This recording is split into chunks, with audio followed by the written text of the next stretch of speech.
Hi everyone, welcome to a new edition of Loremaker's Guide to the Galaxy. I am the archivist here at CIG, Cherie Heiberg. For those who are not familiar with Loremaker's Guide, it's a show in which the writers and Loremakers take turns guiding you through different systems in the galaxy that we are creating for you, the players. This week we are delving into the Oso system. It's a system I'm fond for a lot of reasons, mainly because it has actual sentient indigenous life, as opposed to a lot of the other systems that are fair chance act protected. We have an actual hunter-gatherer society on Oso 2, who they build, they fight, they've got tools, they have complex societies, they have daytime TV dramas. Well, actually, they don't have that, but they should. And they're all located here in this system on this planet, Oso 2. Now, as to the background of the system, it was discovered in 2861 by explorer Errol Navis. He named it after his daughter Oso. Very cute. As I said, it is Fair Chance Act protected, which is much to the chagrin of a lot of terraforming corporations who would very, very, very much like to have a crack at Oso 2 over here.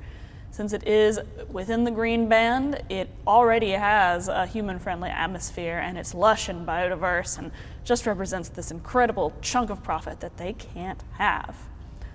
You may remember that system and the Osonians upon it if you have ever read the tale The Lost Generation. It's a Tanya Oriole story, Tanya Oriole being a cool spacefaring adventurer archaeologist. In that story, she's trying to find the remains of the Artemis, the lost colony ship, and she ends up crash-landed on Oso, which, she runs into a bit of trouble. So you should read it and find out what that trouble was. Here we have the sun of Oso, the star. It is an F-type main sequence star. For those of you who have followed along thus far, we know that the main sequence stars are the stars that burn hydrogen, and they are the most populous stars in the galaxy. F being one of the, it's not quite as common as G, which is our star type, but it's more common than the next one up. Its apparent color is white, but it is classified as yellow-white. This star right here is middle-aged, at about 3 billion years old. But it's still going strong. It still has friends and hobbies and a life, and it's gonna get its groove back any second now. Here we have Oso 1. The animation isn't really reflecting what this planet does or what it looks like. It is a magma planet. Its surface is covered entirely with lava. I mean, to say lava because it's on the surface. But of course, it's also in the depths of the planet, so magma and lava are both correct. But I digress. This planet is tidally locked to the star, so it wouldn't be rotating as you see here. One side of it would always be fixed to the star, and the other would be always fixed in the opposite direction. On one side, it's totally magma, and on the other side, it's solid, and you can land starships on it. From space, it's a pretty spectacular sight, or just imagine that it is, and one day we'll have the visuals to reflect that, as you see one side that's totally fiery, and then as the twilight sets in along the solar terminus, it kind of gradually fades into darkness on the other side. It's kind of a volcanologist's dream. You can go there, safely land your vessel, and then you can go all the way over to the side that has magma all the time. You can do investigations on the solar terminator. It's just pretty much, researchers love it. Researchers just love it, but it's kind of hard to get permits because of this planet. Whoa, not that planet, that's Oso 2. I mean to say, that's Oso 3. This planet, Oso 2. Okay, this is the home of the Osonians. As you can see, it is an inhabited planet with lots of green on it, lots of oceans. It's huge, it's big, it's biodiverse. The gravity is a little bit heavier than that of Earth, but it is pretty much just as populated, lots of plants and animals and creatures. As I said earlier, this is the planet that Tanya Oriole crash landed on and got into trouble with the law because she did communicate with the Osonians. She found it a bit of a challenge because the Osonians, which are about 4.5 foot tall insectoid creatures, they don't really communicate with sound, they communicate with color. They've got these panels, these biological panels on the sides of their heads that flash different colors.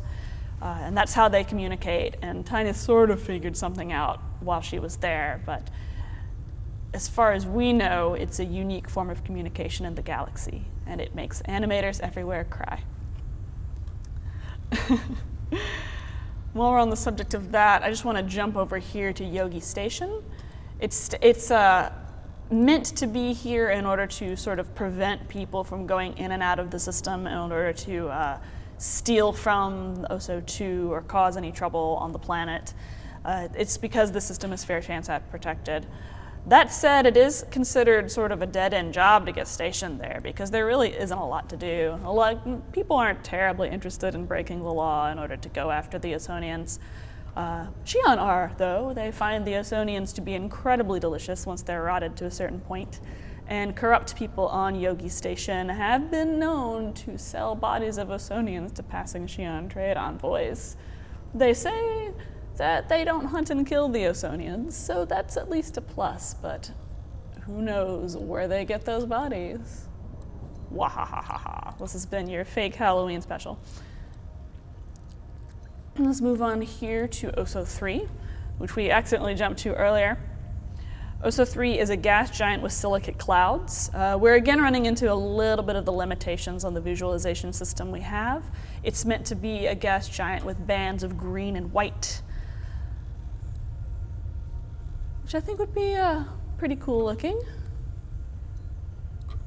Not much to be seen here, so let's zoom out and go on to OSO4, which is located right here. OSO4 is a coreless planet. Coreless doesn't mean it's hollow. It's not inhabited by conspiracy theory, Earth-ruling lizard people. It is a planet that is undifferentiated, so it doesn't have a solid metal core. Rather, it has metal distributed all throughout the planet. It's kind of like a fruitcake if you make it the right way. It's a popular place for miners who are willing to skirt the law to go, because you can get resources there if you want to, but you don't really want to attract the attention of Yogi Station, because you don't want to go to space jail. Let's move on from OSO4 and go to OSO5. All right, this is OSO5. It's an ice giant, sort of like Neptune.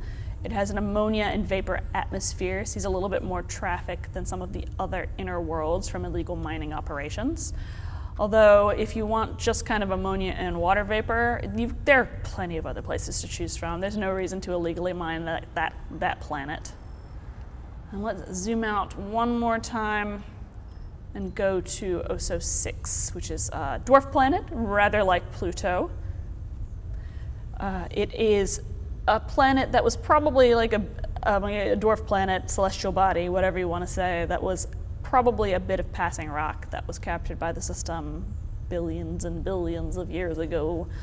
It sees more traffic, more legal traffic than anywhere else in the system because it's on the outskirts, and Yogi Station people are much, much more concerned with either protecting the species on OSO2 or profiting from the species on OSO2, given, on any given day, depending on who you're talking to, and how corrupt the station is at any given time. So you can kind of get away with murder there. I mean, not murder. You shouldn't kill people. That's against space law. But you can get away with some like nickel and iron and stuff with not much more than a slap on the wrist. Let me just zoom out so you can see the whole system. You can see the jump points to Pyro. There's one to Castra, one to Callus. And Yogi Station is pretty much in charge of policing all of those, so you see they have their work cut out for them. And all the Osonians live there on that little tiny planet. Hopefully they can afford a little bit more protection than they've had in the past, in the future. Well, there it is. That is the OSO system. Like I said, I'm fond of it because of the indigenous life. And because of the potential drama one can get into on Yogi Station. And I hope you enjoyed this tour of the OSO system. Thanks always to our subscribers and to everyone who supports the development of this game. See you next time.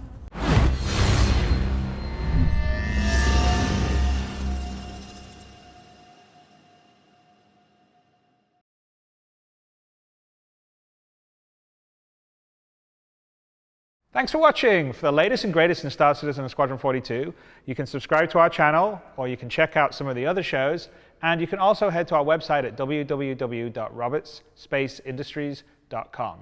Thank you very much for watching.